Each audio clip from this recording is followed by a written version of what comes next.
Over 1,000 insurgents were wiped out in a single night. No warning, no mercy, just fire from the sky. 3 drones, backed by ground forces, turned the Arbinda corridor into a war zone of smoke and silence. But how did Burkina Faso, once dismissed as vulnerable, pull off the most ruthless ambush in the Sahel's history? Let's find out.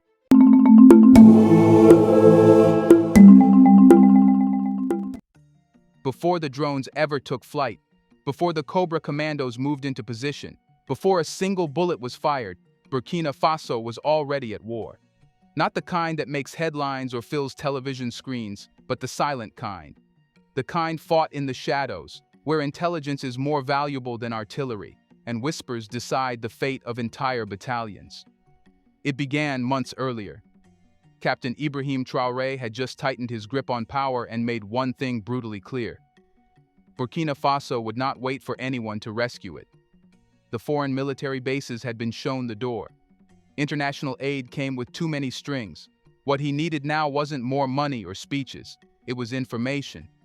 In a country where insurgents often looked like neighbors and ambushes came out of nowhere, knowledge was the only weapon that mattered. So Traoré turned to the most overlooked resource in any war: the people. Not the elite, not international think tanks, but the villagers, the farmers, the displaced, the wounded, the very ones who had watched the rise of terror from their front doors. And so began what some now call the Whisper War.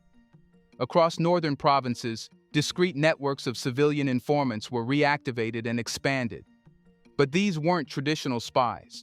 They were shepherds who had memorized new footpaths forged by insurgents, women who marked the number of motorcycles passing through their towns. Children are trained to spot unfamiliar dialects and behaviors. From these pieces, a picture emerged, one that foreign satellites had never captured. And as the intelligence flowed, it was processed not by bureaucrats in distant capitals, but by new Burkina Faso tactical cells created to rapidly adapt and respond. Yet information alone wasn't enough. To strike hard, the army needed something it had historically lacked: predictive vision. This wasn't about reacting to an attack, it was about preempting it. That's when Traoré changed the rules of engagement. He empowered a joint command structure unlike any used in previous governments. Instead of siloed departments, data from local informants was merged with new drone reconnaissance. Civilian volunteers, known as the VDP Volunteers for the Defense of the Homeland, worked side by side with elite military strategists in real time. This fusion created something rare in modern warfare: a decentralized, people-powered intelligence network. And this network began to point toward one growing threat. For weeks, patterns emerged. A militant convoy was building in size, slowly, quietly, moving supplies and fighters through the Arbinda corridor. It wasn't just a hit squad. It was an entire mobile war machine preparing for something big. But they were too confident. They thought they were invisible. After all, hadn't Burkina Faso always failed to detect such moves before? This time was different. What they didn't know was that small drones, some no larger than birds, were already watching them from above.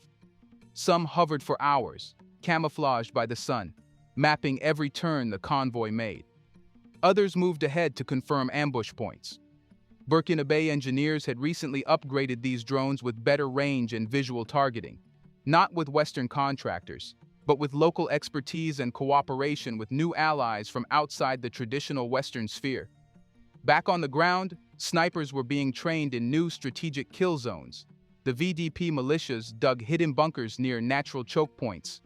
Helicopter teams rehearsed night maneuvers, and most importantly, every unit involved was told one thing: don't act yet. Patience was the deadliest part of the plan. For nearly 2 months, the convoy was tracked, documented, and studied. The point was not just to strike, but to strike when the damage would be irreversible. By the time the convoy crossed into the final stretch of the Arbinda corridor, the battlefield was already set. Not a single militant suspected it. Not a single foreign analyst predicted it. But to the Burkina Faso forces, it wasn't sudden. It was the end of a long, quiet buildup, where information was the gunpowder, and Traoré was just waiting to light the fuse. And that brings us to the next chapter: how that fuse was lit with precision, how drones danced with fire, and how ground troops struck like thunder from every direction. Let's go there. By the time the convoy reached the trap, they weren't just moving, they were marching straight into history. The Arbinda corridor stretched ahead of them, a road they'd crossed before without resistance. A comfortable routine had set in: loot, transport, regroup. The insurgent, numbering in the hundreds, packed into technicals, motorcycles, and transport trucks, believed this was just another leg of a growing operation. But what they didn't realize was that they weren't traveling through Burkina Faso anymore. They were moving inside a calibrated kill zone. The ground beneath them wasn't random terrain. It had been mapped down to the shrub. Every bend, every tree line, every inch of road had been calculated for maximum exposure. And more importantly, every possible escape route had been sealed before the convoy even approached. The first strike came without a sound. A drone, hovering high above like a patient vulture, released a guided missile that tore through the lead vehicle, an armored pickup carrying heavy weapons. It wasn't just about creating an explosion. That hit was surgical. It severed the head of the snake. The rest of the convoy, caught off guard, slammed brakes, reversed, and panicked. But that chaos was the point. Within 30 seconds, a second drone dropped a payload on the tail vehicle, cutting off their retreat. What came next wasn't an airstrike. It was a coordinated ballet of destruction. 3 drones weaved in and out of vision, switching altitudes and positions.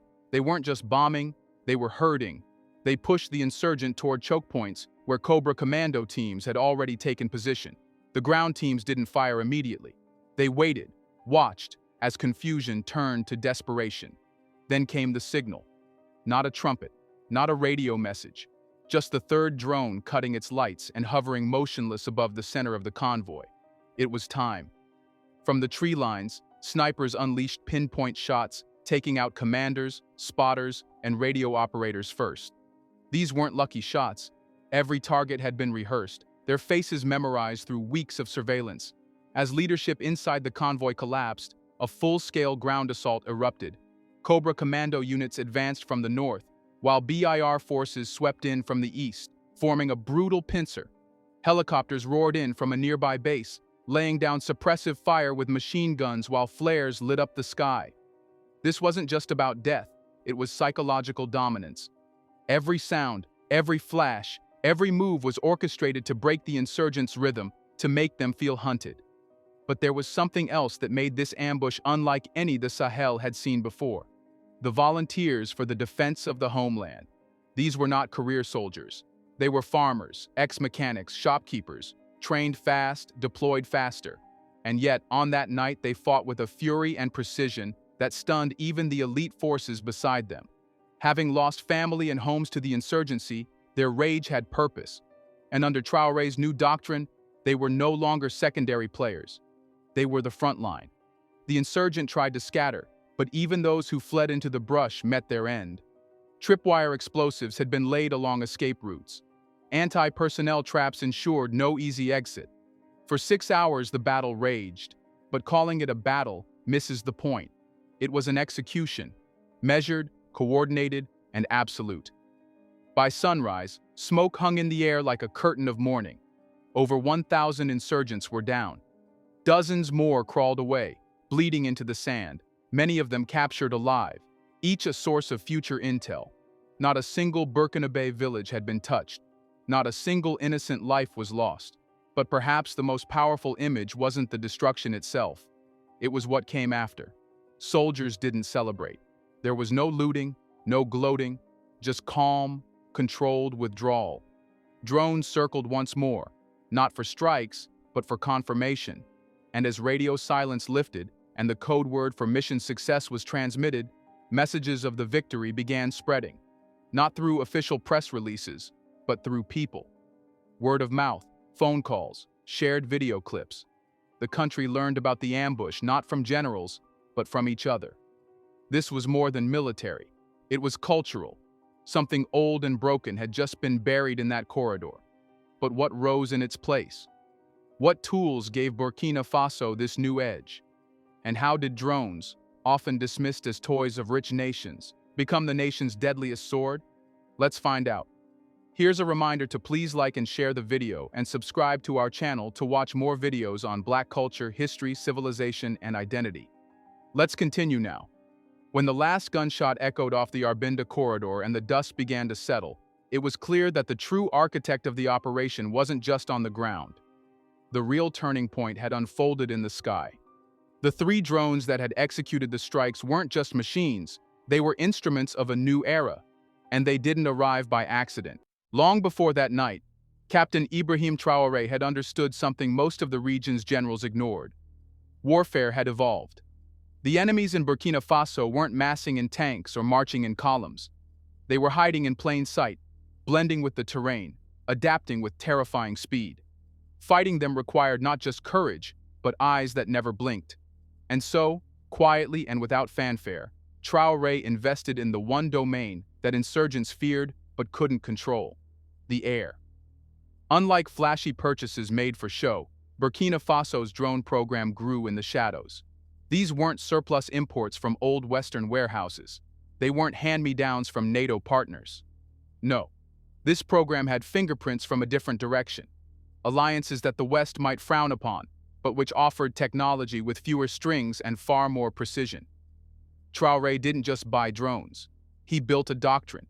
He recruited young engineers, many trained abroad, others self-taught through forums and underground networks, and gave them a challenge: transform these devices into the new nerve system of the nation's defense. No middlemen, no red tape, just results. The result? A drone fleet tailored for Burkina Faso's war, not someone else's. Some were high-altitude scouts with thermal imaging, designed to hover for hours, mapping human movement across difficult terrain. Others were agile strikers, fast and brutal, able to lock onto a target and eliminate it in less than 8 seconds. But perhaps the most brilliant addition was the micro-drone unit. Tiny devices capable of slipping through forest canopies and hovering near encampments undetected, feeding real-time intelligence back to command centers buried deep in the country's interior. And then came the training. Not just for pilots, but for entire field teams. Ground forces were taught to think like drone operators, to coordinate movement based on aerial feedback. Platoons learned to wait for visual cues from above before engaging.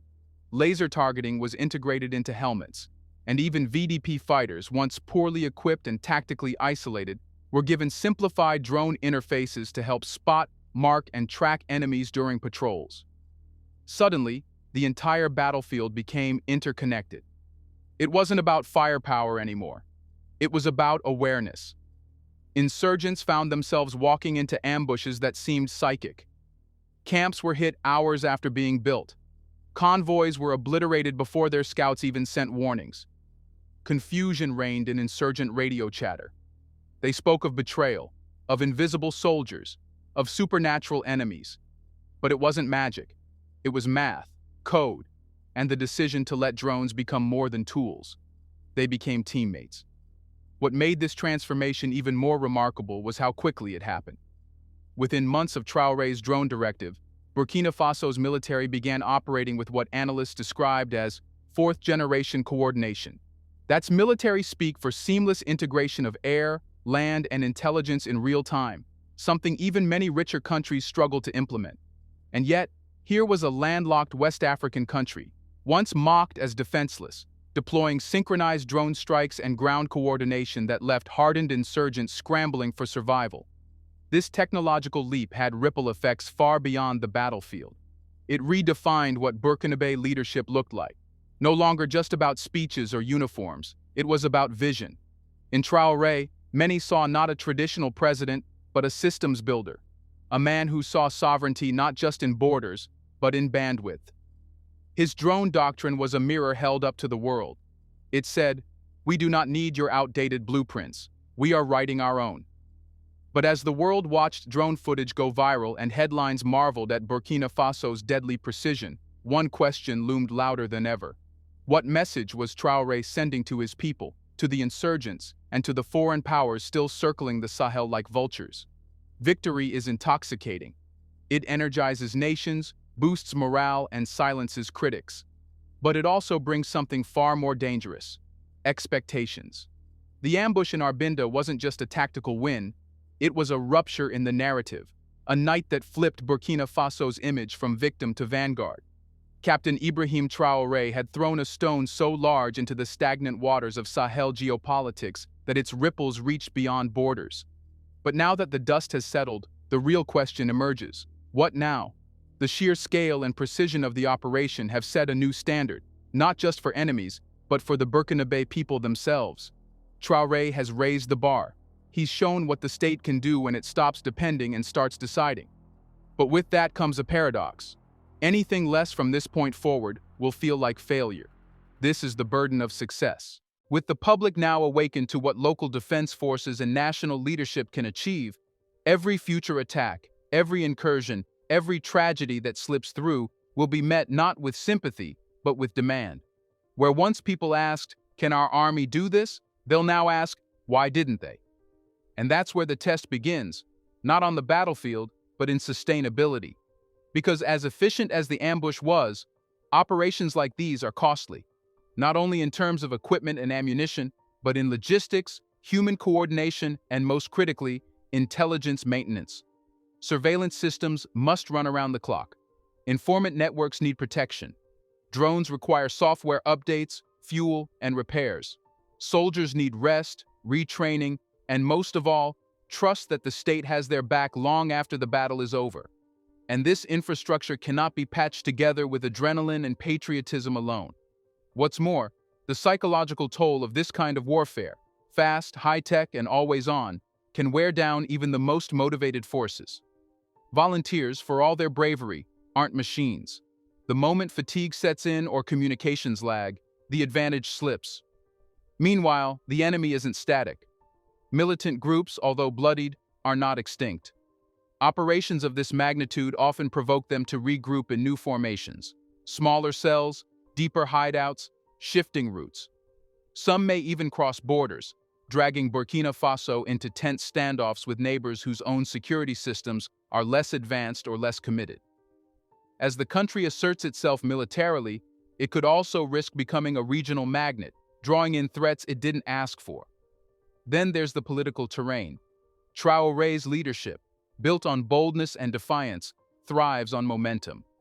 But sovereignty is not sustained by charisma alone. Infrastructure must be rebuilt, institutions must be fortified, and most importantly, the civilians who cheered the victory must begin to feel the dividends of peace. Security without stability becomes a paradox. You cannot protect a population that has no jobs, no clean water, no schools, and no justice. And Traoré knows this.